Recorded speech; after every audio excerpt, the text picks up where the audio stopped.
UMP Bangka Belitung naik 7,5%, akademisi sebut dorong tingkatkan daya beli rumah tangga. Penjabat Gubernur Bangka Belitung, Ridwan Jamaluddin telah mengumumkan kenaikan upah minimum, UMP, Provinsi Kepulauan Bangka Belitung tahun 2023.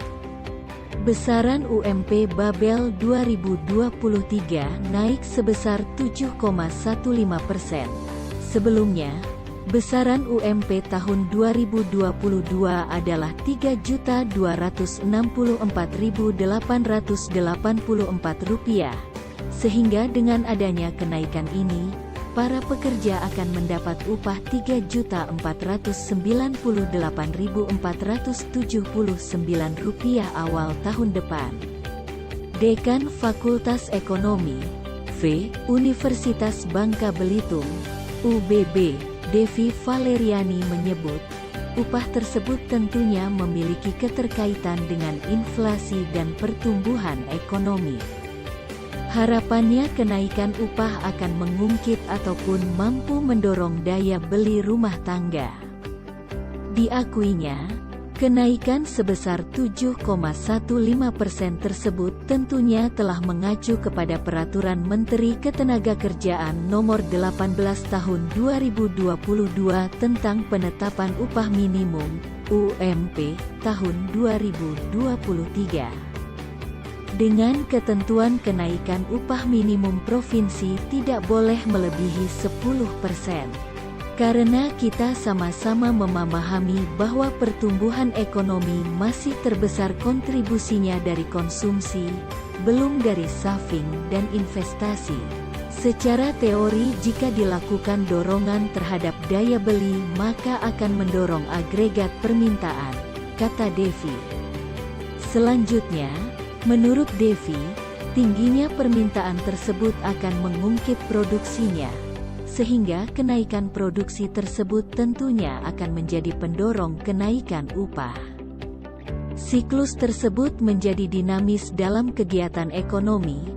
Jika diukur dengan kenaikan inflasi harapannya mampu mencukupi dan dapat membantu masyarakat melakukan kegiatan belanja, sehingga konsumsi bisa terjaga di tengah lonjakan inflasi dan pertumbuhan ekonomi yang kuat bisa terus berlanjut, jelasnya. Semua elemen berharap dengan kenaikan upah yang lebih besar dari tahun sebelumnya akan dapat memenuhi kebutuhan belanja rumah tangga sehari-hari dan bisa jadi dapat menyisihkan uangnya dalam tabungan. Hal tersebut merupakan optimisme ekonomi dengan kenaikan upah, akan memperkuat daya beli dan mendorong pertumbuhan ekonomi. Jika melihat dari sisi industri, Devi mengatakan kenaikan upah sebesar 7,15% tentunya akan disiasati oleh pelaku usaha dan industri dengan cara lebih memperkuat kinerja produksi, agar daya usaha industri terjaga. Karena jika hal tersebut tidak seimbang maka akan berakibat pada pengurangan tenaga kerja yang tentunya akan berdampak kepada pengangguran. Para tenaga kerja diimbau bergerak bersama dengan pelaku industri agar produksi dan kinerja produksi mengalami peningkatan sehingga kedua belah pihak sama-sama merasakan manfaatnya, ungkapnya. Bisa jadi diimbangi dengan program upskilling atau reskilling, jika memang industri tersebut sudah mapan, dengan penyediaan sarana dan prasarana tempat tinggal, dan program wirausaha bagi keluarga para pekerja, sehingga rumah tangga pekerja memiliki tambahan pendapatan, jelas Devi.